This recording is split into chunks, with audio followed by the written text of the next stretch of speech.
میں یوں کہہ دوں سیدہ کے سر مبارک پر کسائے الہی ہے، میرے رسول کے سر پر سلطان اور تاج الہی ہے امامے کی صورت میں۔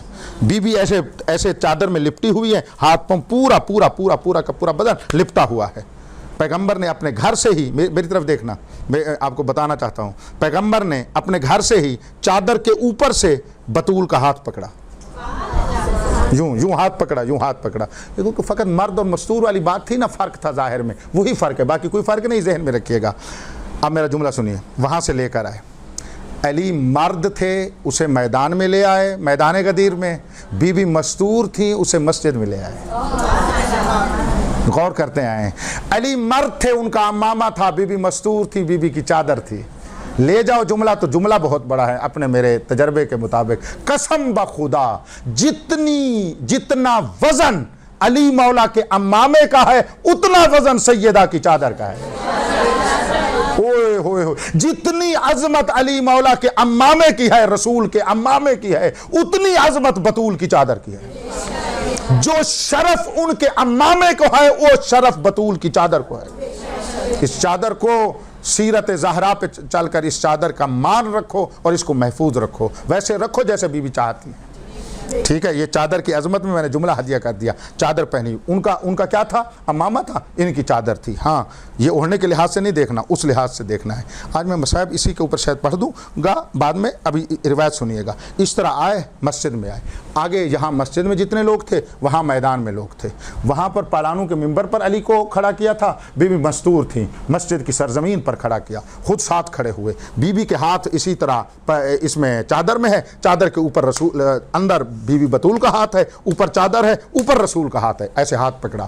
وہ مرد تھے، ان کا ہاتھ بلند کیا تھا، یہ بی بی تھی، ان کا ہاتھ بلند نہیں کیا، ویسے کھڑے ہو کر وہیں پر ہاتھ پکڑا ہوا ہے، اور یوں رسول کھڑے ہیں، اور اپنے خطبہ ویسے دیا ہے جیسے علی کے لیے دیا تھا، بس باقی کوئی فرق نہیں ہے۔ اب سنو، فرماتے ہیں ایھا الناس من عرفھا فقد عرفھا ومن لم یعرفھا وہی فاطمۃ الزہراء ابنتی وبضعۃ منی وروح جلتی بین جنبی۔ یہ رسول نے تعارف کروایا، یہ ویسے ہی ہے جیسے علی کے لیے فرمایا تھا، من کنت مولا ہو فعلی مولا ہو۔ جو جملہ وہاں فرمایا تھا یہاں فرمایا، بڑی توجہ فرمائیے گا میری عرض کے اوپر۔ فرماتے ہیں اے لوگوں، جو سیدہ کو جانتا ہے سو جانتا ہے، جو نہیں جانتا یہ فاطمۃ الزہراء ہے۔ وقت ہوتا تو میں اس کی شرح کرتا، میں نے عرض کیا ہے کہ ایک عشرے کی مجلس کا میٹر ہے یہ حدیث، میں اس کی شرح نہیں کر رہا، تفسیر نہیں کر رہا۔ فرمایا یہ فاطمۃ الزہراء ہے۔ جب فاطمۃ الزہراء کہا ہے نا، میری طرف دیکھنا، علی مولا کی جتنی مولائیت تھی وہ اس میں فاطمہ میں آ جاتی ہے۔ کہاں پہچانا ہم نے سیدہ کو، کہاں مانا ہم نے سیدہ کو، کہاں ہم جھکے ہیں اپنی سیدہ کو، وہ کتنی عظمت کی مالک ہے۔ فرمایا یہ فاطمۃ الزہراء ہے۔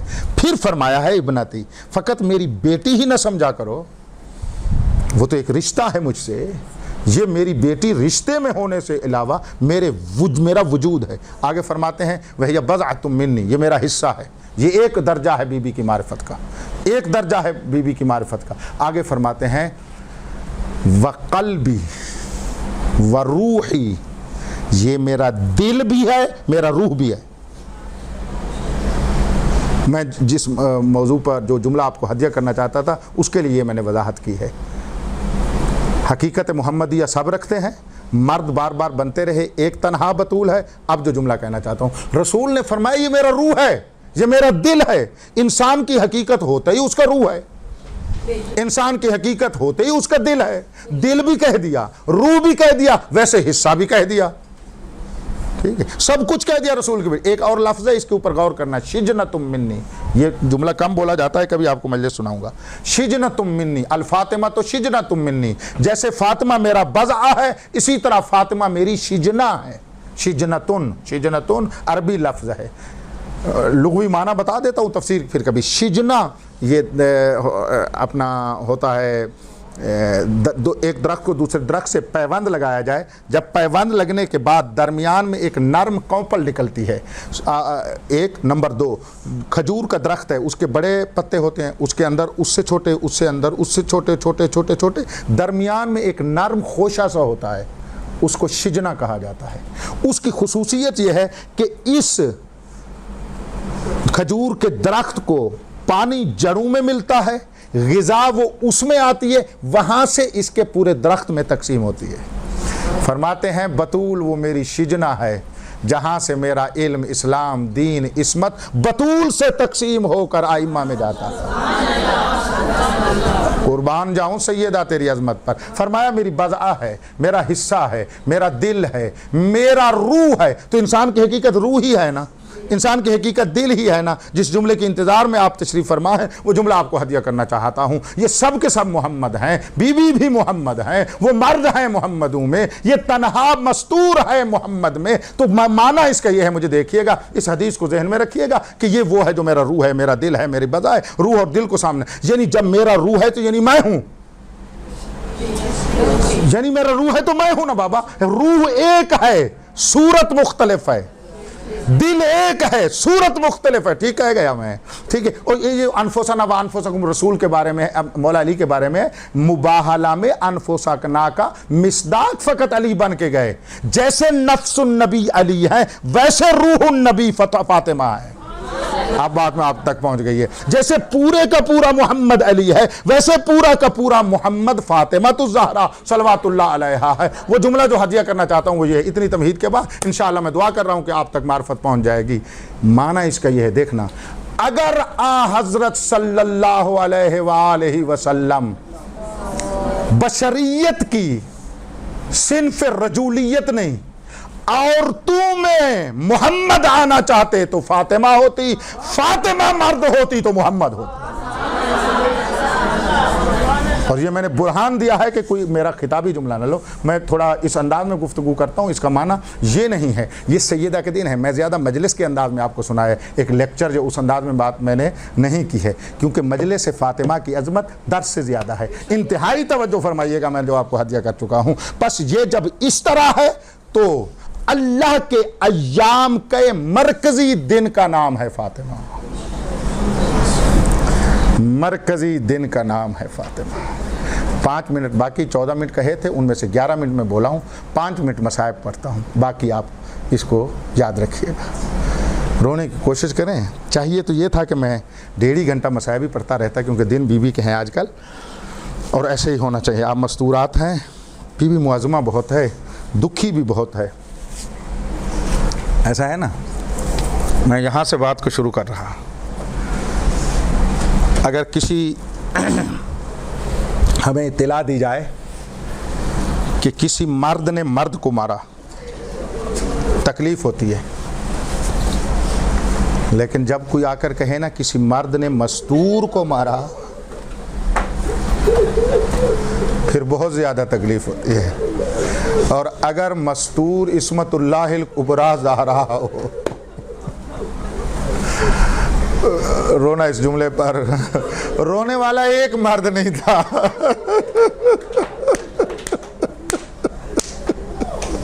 میں نے خود آنکھوں سے پڑھا ہے، 300 رجلن 400 رجلن، 400 مرد تھے۔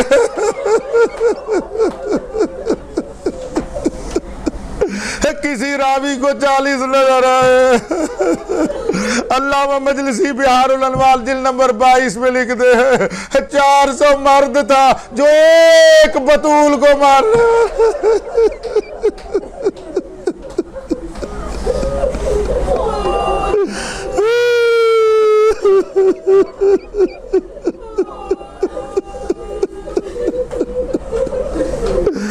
آپ میری مائیں بہنیں بیٹیاں بیٹھیے، آپ میری بات کو زیادہ احساس کر سکتی ہے میرے بھائیوں سے، آپ زیادہ احساس کر سکتی ہے، تنہا تھی رسول کی بیٹی۔ دوسرا جملہ احساس کر رہا، اگر کوئی سنے کسی مرد نے کسی مستور کو زخمی کیا بڑی تکلیف ہوتی ہے، مجھے اللہ کی قسم ان لوگوں نے بطول کو اتنا مارا رسول کی بیٹی زخمی ہو گئی۔